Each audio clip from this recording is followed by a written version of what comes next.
recruiting as we know it has existed almost unchanged for like the last 60 years. With the exception of the internet showing up and people learning how to use Google, it's the same model. Post a job, people apply to it, recruiters filter through it, they pass good candidates up to hiring managers, there's an interview process, bam, bam, bam, somebody gets hired. Hopefully. Employer brand is the first significant change to that model since its inception. And that's why I want to talk about this idea of what employer brand is actually doing to recruiting. Companies are embracing the idea of employer brand thinking, not just in North America, but around the world. And the number of companies taking advantage of it is growing, meaning the impact it's going to have on recruiting is going to grow. So that's why I want to ask the question, what exactly does employer brand want? So let's start with the basics. What is employer brand? I know you're going to want to skip over this. Please don't. The classic definition of employer brand is really simple.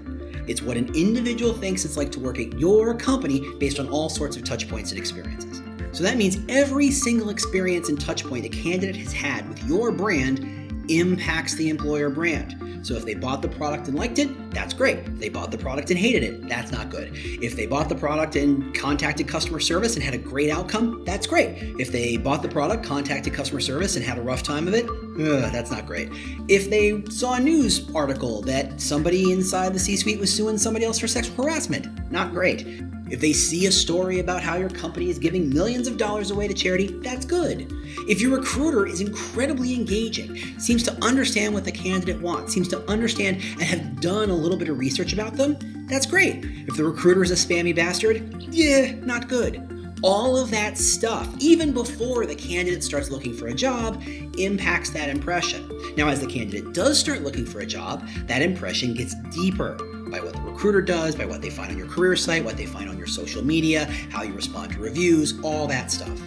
And that includes what happens in the candidate journey, the interview process, the conversations, the back and forth with scheduling, the back and forth with offer negotiation. All of that builds a sense of what is it like to work here. Now the question there is, that's great, but what is it for? Now that's a really important question because I think what we don't talk about is that the purpose of employer brand is to create desire amongst our target audience for what you have to offer.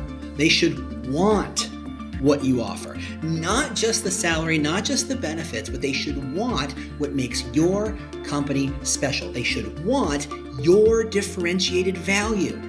That's really important. Otherwise, they can just flip a coin and take any old job. Or worse, they pick the highest paying one, and guess what? You almost never win that fight.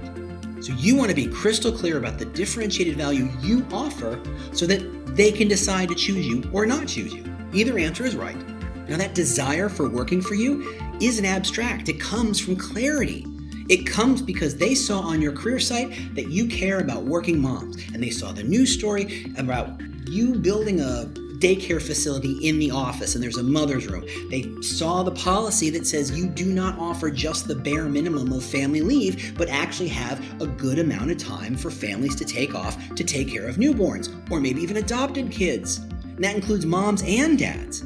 That clarity makes them think, that must be true. That claim of they care about working moms and working parents is true. That comes from clarity. You can't just say it and be done. You have to prove it and be crystal clear about what you're trying to prove. Now, what's interesting here is that this differentiated value can come in two different flavors. It can come from objective value, meaning very objective facts like the salary or the title or the location or the start date. But it can also come from subjective values. What are you offering? Is it status? Is it opportunity? Is it teamwork? Is it collaboration? Is it a feeling of connection to a mission? Now, those two things are not the same. And I know that because when someone offers me a job and they say, this job pays $80,000, I don't go, can you prove that?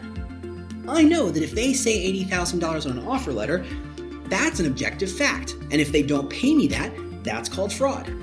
But if they tell me how incredibly innovative their company is, and I show up and I work and I'm starting to work there and I don't feel like it's innovative, I say, I thought this place was innovative. They can say, well, sure, we think about innovation in this way, and they're hedging their bets like crazy. That's a subjective value, meaning how they see it is not necessarily how you see it. And that is how a lot of companies play a game. Don't be that company. Now, what you need to do is lean into those subjective values. You need to claim them and prove them. People like objective values, but they like them because they're provable. You say what the salary is, that's what they expect. You don't need to say it 10 times. But a subjective value is actually more attractive. Provided they're being paid in a fair kind of band, what they're looking for is to optimize the objective values they care about. They care about collaboration or status or whatever they care about. They want to see that you offer the most of that. That's how they want to make a decision. Now, the challenge here is you can't just say innovation. You can't just say collaboration. You have to prove it. That subjective value needs more credibility. It needs more clarity. It needs more certainty before a candidate can say, I believe that. That makes sense. I'm going to make a choice based on that idea. Because deep down, all a brand is a promise. If you work here, you will get this. We promise you these ideas. That's what we want you to hold us accountable for. And when you know the brand promise succinctly and clearly, and when you've proven the brand promise, people can make a strong decision, yes or no. What happens is, if you're crystal clear about what you offer, hey, we offer a lot of collaboration. By the way, there's a downside of that. That collaboration sometimes slows us down a bit. It sometimes leads to a little tripping over each other a bit. There's so much transparency. It takes a lot of work to keep that momentum going. That not only proves the collaboration, it makes me, the candidate, say, I'm okay with that. I want collaboration so much, I accept the downside. I am now being honest with you, the employer, about what I care about because you have been honest with me about what you're offering. That is magic. And that magic becomes what employer brand cares about most. And that is making this amazing, perfect match between the company, the job, and the candidate. This perfect Venn diagram where all three of those ideas line right up. And when you know what the company cares about and what it offers, and when you know what the job cares about and what it offers, and when you know what the candidate brings to the table and what they care about, this isn't a big pool of applicants you're talking about. You're talking about a very, very small audience. And that's great because it means you don't have to spend all your days trolling for candidates and applications. You're not desperate to get 100 applications in every rack hoping that there's a needle in that particular haystack. You're focusing not on haystacks, but on the needles. You're actually saying what the needle is interested in hearing, and they become attracted to you about that. First, it wants a message designed for one person. When you write your job postings, you should not be thinking of an audience of thousands or hundreds of thousands. You should be thinking about one person. What do they care about? What are they looking for in a job? And then offer it to them so that they say, I want that. That sounds really interesting. Instead of focusing on that dating idea, right, that old chestnut about how recruiting is like dating, focus less on getting the date and more about getting married. You don't need to go on 100 dates to find the one perfect person. Sometimes you do, but you don't have to. And you certainly shouldn't be focusing on optimizing how many dates you have. You should be focusing on being crystal clear about what you want so that that perfect candidate says, I want that too, and it works. Finally, what employer brand cares about is bringing talent acquisition closer to the business because employer brand is not just there to bring in applicants. In fact, it's not there to do that at all. What it's there to do is to help and support the business. Attracting the right people, engaging the right people, hiring the right people, making that match happen faster, better, smoother, easier so that the company can benefit, so that they can bring in the right kind of talent faster and easier and cheaper than they are right now.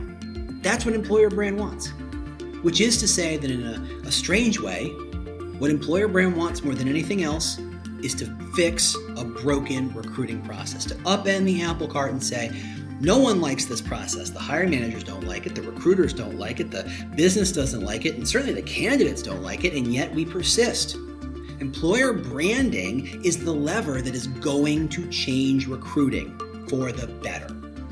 I hope this was useful to you. If you like what I had to say, check out employerbrandheadlines.com. It's my free newsletter about employer brand thinking. Also, I got this, Employer Brand for Small Business. It's the most actionable book about how to use your employer brand immediately I could write. It's available on Amazon right now in hardcover and ebook. Thanks so much for listening, and I'll see you next time.